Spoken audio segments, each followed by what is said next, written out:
औज़ुबिल्लाहिमिनश्शैतानिर्रजीम बिस्मिल्लाहिर्रहमानिर्रहीम। Dear students, आज का जो हमारा टॉपिक है वो चैप्टर 8 का सेकंड टॉपिक है, that is body of fungus. कि एक फंगस जो है उसकी बॉडी जो है वो किस किस चीज़ से कंपोज हुई होती है, उसकी कंपोजिशन में कौन कौन से एलिमेंट्स शामिल होते हैं, फैक्टर शामिल होते हैं, और उनका स्ट्रक्चर किस लिहाज से हम उसको जो है एक्सचेंज कर सकते हैं और उसके अंदर कौन कौन सी तब्दीलियाँ ला सकते हैं। सो सबसे पहले हम अगर देखें तो जो बॉडी ऑफ फंगस होती है वो माइसीलियम की वजह से कंपोज होती है। Body of fungus is composed of mycelium. अब बॉडी ऑफ फंगस को सबसे पहले माइसीलियम बनाते हैं। देन माइसीलियम का क्या मतलब है, माइसीलियम क्या टर्म है? तो mycelium is a network of channel. ये एक नेटवर्क होता है, मुख्तलिफ जो हैं जो चैनल्स बनते हैं उनका ये नेटवर्क है। और ये पूरे के पूरा जो सबस्ट्रेटम होता है उस सबस्ट्रेटम के ऊपर ये चैनल जो है इस नालियों के इस चैनल ने उसको ढांपा होता है। ठीक है।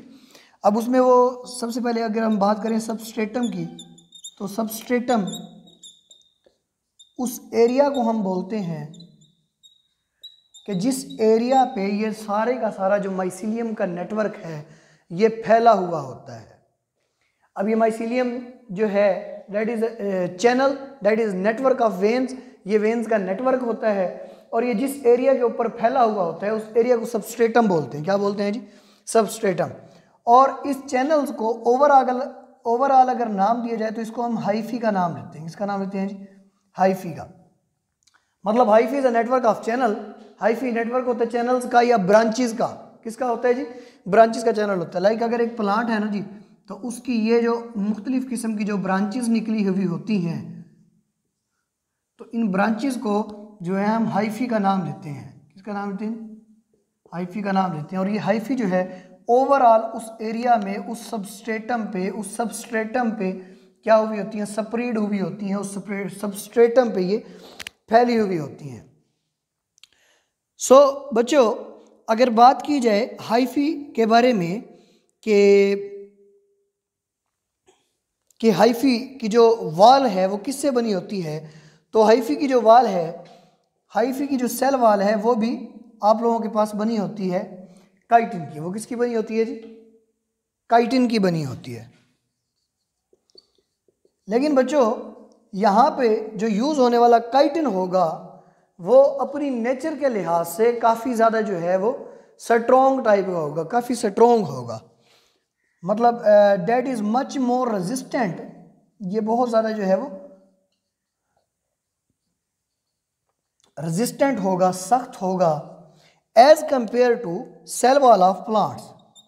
अगर हम इसे कंपेयर करें जो प्लांट्स की सेल वॉल होती है उसके साथ, तो उसके मुकाबले में ये बहुत ज़्यादा रेजिस्टेंट होता है। बिकॉज जो प्लांट की सेल वॉल होती है वो सेलुलोज और लिग्निन की बनी होती है। दो मटेरियल की बनी होती है, सेलुलोज एंड लिग्निन। और ये दोनों मटेरियल या फैक्टर मिलके प्लांट की सेल वॉल बना रहे होते हैं। ठीक है। लेकिन जो आपके पास काइटिन है वो सेल वॉल बनाती है फंगस की या फंगस के अंदर हाइफी की। सो यहाँ पे जो इसकी काइटिन है that is more resistant to decay. इसको डिके करना, इसको जो है वो डिकम्पोज करना बहुत ज़्यादा एनर्जी का हामिल होता है as compare to cell wall of plants. Plants की सेल वॉल जो लिग्निन और सेलुलोज की बनी होती है। अब अगर बात की जाए कि हाइफी जो है वो किस किस टाइप्स में हो सकते हैं, और हाइफी जो है उनके अंदर जो है वो वाल्स हो सकती हैं या वाल्स के बगैर होते हैं, एब्सेंट होते हैं। तो उसके बारे में अगर बात की जाए तो यहाँ पे मैं आपको बताना पसंद करूँगा कि हाइफी में भी सेप्टेट और नॉन सेप्टेट। हाइफी दो हालतों में हो सकते हैं, या वो सेप्टेट हो सकते हैं या वो नॉन सेप्टेट होते हैं। अब जो अगर बात की जाए septate hyphae and non septate hyphae, तो इन दोनों में फ़र्क क्या है? और जो आपके पास सेप्टेट हाइफी होती है, septate hyphae have cross walls. इनके अंदर इनके सेल्स में ऐसी जो है वो क्रॉस वॉल्स प्रेजेंट होती हैं। ऐसी वॉल्स प्रेजेंट होती हैं जो इनको एक दूसरे से अलहदा करती हैं। That are these are known as cross walls. ये क्या कहलाती हैं जी? क्रॉस वॉल्स कहलाती हैं। जो इनके सेल के स्ट्रक्चर को डिविजिबल बनाती हैं, डिवाइड करती हैं, मुख्तलिफ जो है वो मॉलिक्यूल्स में, मुख्तलिफ जो है वो पार्ट्स में डिवाइड करती हैं। मतलब क्रॉस वॉल्स जो हैं वो डिवीजन का काम करती हैं। और जो आपके पास सेप्टेट हाइफी होते हैं उनके अंदर ये क्रॉस वॉल प्रेजेंट होती है जो उनकी डिवीजन का काम करेगी। ठीक है जी। अगर बात की जाए नॉन सेप्टेट हाइफी की, तो नॉन सेप्टेट हाइफी जो है इसके अंदर वो जो है क्रॉस वॉल्स एब्सेंट होती हैं। They are absent in cross wall, cross walls are absent in them, cross walls are absent in them. इनके अंदर जो क्रॉस वॉल्स होती है वो एब्सेंट होती है, प्रेजेंट नहीं होती। अब ये क्रॉस वॉल एब्सेंट है तो इनके अंदर जो सेल होंगे वो भी नॉन डिविजनेबल होंगे, उनकी भी कंप्लीट डिवीजन जो है वो पॉसिबल नहीं होगी। और जो हाइफी सेप्टेट भी हो सकते हैं और नॉन सेप्टेट भी होते हैं। ये डिपेंड करता है कि ये किस प्लांट पे कौन से हाइफी हैं और ये बॉडी ऑफ फंगस की कौन सी लेयर को बना रही है, ये कंडीशंस पे डिपेंड करता है और इन्वायरमेंटल कुछ फैक्टर्स पे डिपेंड करता है कि उस इन्वायरमेंट में जो बॉडी ऑफ फंगस है उसको सेप्टेट हाइफी चाहिए या नॉन सेप्टेट हाइफी चाहिए। डिपेंड्स अपॉन द कंडीशन, ये कंडीशंस पे क्या करता है जी, डिपेंड करता है। अब जो आपके पास जो सेप्टेट हाइफी होते हैं इनके अंदर एक या एक से ज़्यादा न्यूक्लियस पाए जाते हैं। मिसाल के तौर पे अगर एक ये न्यूक्लियस है तो इनके दूसरे पार्ट ऑफ सेल के अंदर भी वन और मोर न्यूक्लियाई, इनके अंदर एक या एक से ज़्यादा न्यूक्लियाई प्रेजेंट होते हैं जो इनकी इंफॉर्मेशन स्टोरेज का और इनका जो बाहर सेल वाल के अलावा सराउंडिंग इन्वायरमेंट के साथ जो ताल्लुक होते हैं उस ताल्लुक को मजबूत करते हैं, उस कोऑपरेशन को मजबूत करते हैं ताकि ये इंफॉर्मेशन भी एक दूसरे के साथ एक्सचेंज कर सके और बाहर से जितना भी जो मटेरियल है वो साइटोप्लाज्म के अंदर आ सके और साइटोप्लाज्मिक मटेरियल जो है वो सराउंडिंग इन्वायरमेंट में जा सके। तो ये पूरे के पूरे सेल को स्टेबलाइज रखने में क्या करते हैं जी, हेल्प रखते हैं। लेकिन जो आपके पास नॉन सेप्टेट हाइफी होते हैं, नॉन सेप्टेट चूंकि उनके सेल डिवाइड नहीं हुए होते और वो एक कंप्लीट ऐसे सेल की फॉर्म में होते हैं तो उनके अंदर जो है वो मल्टी न्यूक्लिएटेड सेल बनते हैं। मतलब मल्टी न्यूक्लिएटेड का ये होता है कि एक न्यूक्लियस अगर यहाँ है तो एक न्यूक्लियस ऐसे मल्टी न्यूक्लिएटेड जो है उनके अंदर सेल बनेंगे, multi nucleated cell. Multi nucleated cell का मतलब होता है कि multi is derived from many, ये मैनी से निकली है टर्म। और मैनी का मतलब ये होता है कि इसके अंदर एक से ज़्यादा, दो या दो से ज़्यादा क्या होते हैं, न्यूक्लियस पाए जाते हैं, जिसको हम क्या बोलते हैं, मल्टी न्यूक्लिएटेड।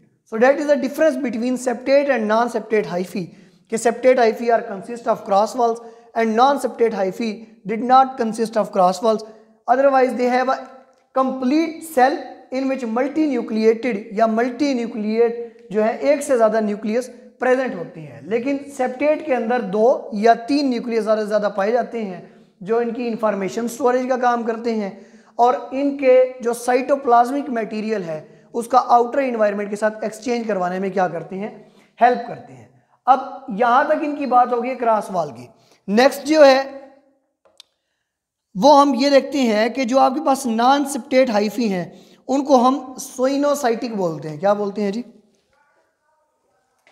सोइनोसाइटिक। अब इस सोइनोसाइटिक टर्म का क्या मतलब है, सोइनोसाइटिक टर्म का मतलब ये है नॉन सेप्टेट हाइफी,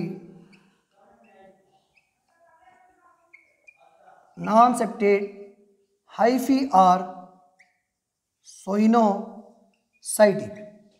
अब जो यहाँ पे आपने ये बात पढ़ी है कि नॉन सेप्टेट में क्रॉस वॉल्स प्रेजेंट नहीं है, पूरे का पूरा एक इंडिविजुअल सेल पाया जाएगा और उसके अंदर न्यूक्लियस वगैरह मल्टी न्यूक्लिएशन मौजूद होंगे।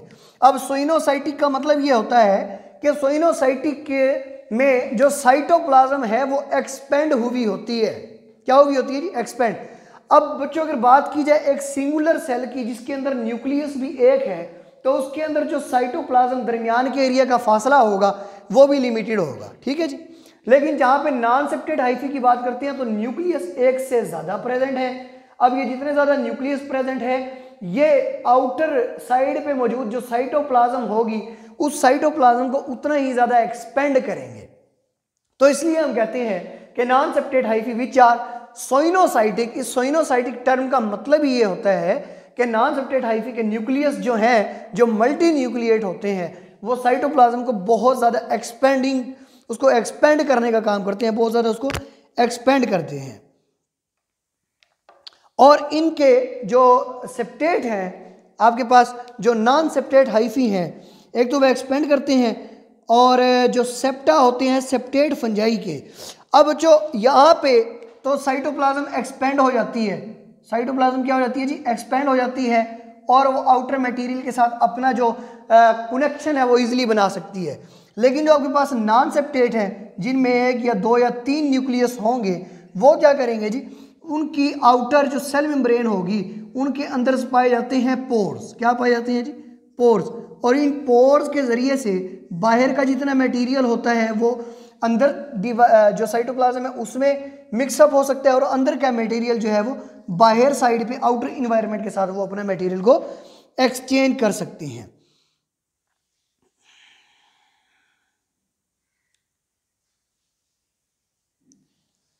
अब जो जब कंडीशंस फेवरेबल होती हैं, कंडीशंस फेवरेबल का मतलब ये है कि 2 चीज़ें, एक food and second is water. Food and water are present in more abundant amount. जब फूड और वाटर अबंडेंट अमाउंट में मौजूद होती हैं, देन कंडीशंस आर फेवरेबल। जब तब कंडीशंस क्या होती हैं, फेवरेबल होती हैं। और जब कंडीशंस फेवरेबल होती हैं तो ये अपने सेल की ग्रोथ में उतना ही ज़्यादा क्या करती हैं जी, इजाफा करती हैं। और ये तमाम के तमाम जो फंगस के जो सेल होते हैं वो उस ड्यूरेशन के दौरान क्या होते हैं जी, एक्टिव होते हैं व्हेन कंडीशंस आर फेवरेबल। होता ये है कि जब तक फूड और वाटर प्रॉपर अवेलेबल नहीं होंगे तो वो सेल उस ड्यूरेशन में इनएक्टिव रहता है, ठीक है। लेकिन जब food and water are present abundantly, वो एक अबंडेंट अमाउंट में मौजूद होंगे, then conditions are favourable, conditions हो जाएंगी फेवरेबल। और then all cells of a growing fungus, growing fungus के जितने भी सेल्स हैं वो तमाम के तमाम जो हैं वो ग्रोथ वाली स्टेज में आ जाते हैं, क्योंकि उनको फूड और वाटर की जो रिक्वायरमेंट है वो उस ड्यूरेशन में पूरी हो रही होती है। अब इसके बाद जो है हाइफी जो है वो क्या करते हैं कि जो आपके पास माइसीलियम का नेटवर्क है वो एक दूसरे के साथ पैक होता जाता है। क्या होता जाता है जी, पैक होता जाता है। और पैक होने के बाद जो है वो 3 शेप्स में तकसीम हो जाता है। एक शेप को आप लोग बोलते हो मशरूम्स, एक को आप लोग बोलते हो truffles, mushrooms, truffles.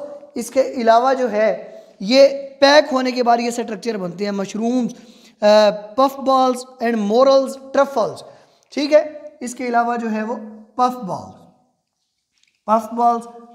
Truffles, mushrooms and morals. जब भी ये नेटवर्क, ये जो जाल है ये इकट्ठा होकर एक प्रॉपर वे में एक स्ट्रक्चर बनाएगा, तो ये 3 रिप्रोडक्टिव स्ट्रक्चर बनाता है मशरूम, जिसे आप खुम्बियाँ बोलते हो, जो खुम्बी होती है जिसकी ऊपर कैप होती है और नीचे वो उसकी टेल होती है, ठीक है। Mushroom, truffles and puff balls, ये स्ट्रक्चर वो क्या करता है जी, बनाता है। तमाम के तमाम जो फंगल न्यूक्लियाई होते हैं वो हैप्लॉइड होते हैं। क्या होते हैं जी, हैप्लॉइड होते हैं। लेकिन जो जाइगोट बनता है इनमें वो क्या होता है, वो डिप्लॉइड होता है। All fungal nuclei are haploid, all fungal nuclei. इस फंगल न्यूक्लियाई कौन कौन से जी, सेप्टेट वाले या नॉन सेप्टेट वाले। ये तमाम के तमाम न्यूक्लियाई जो होंगे ये 1n होंगे। 1n का मतलब ये होता है कि ये सारे के सारे हैप्लॉइड होंगे। लेकिन इन हैप्लॉइड न्यूक्लियाई के नतीजे में जो आपके पास जाइगोट बनता है, that zygote is always diploid. ये जाइगोट क्या होता है, डिप्लॉइड होता है, because this zygote is formed only during the sexual reproduction.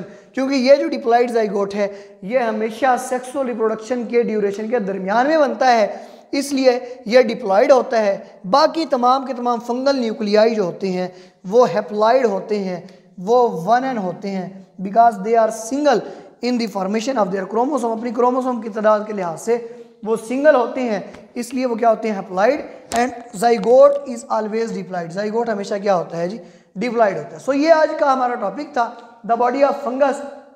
इसमें हमने इसके स्ट्रक्चर को देखा, सेप्टेट, नॉन सेप्टेट, हाइफी को देखा। इसके अलावा कौन कौन से ये मिलने के बाद, नेटवर्क के बाद स्ट्रक्चर बनाते हैं उसके बारे में देखा।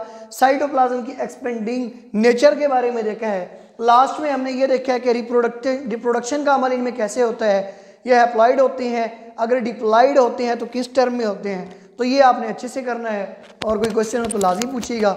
बाकी अल्लाह पाक आपको कामयाब करे, अल्लाह आपका हामी और नासिर हो। अल्लाह हाफिज़।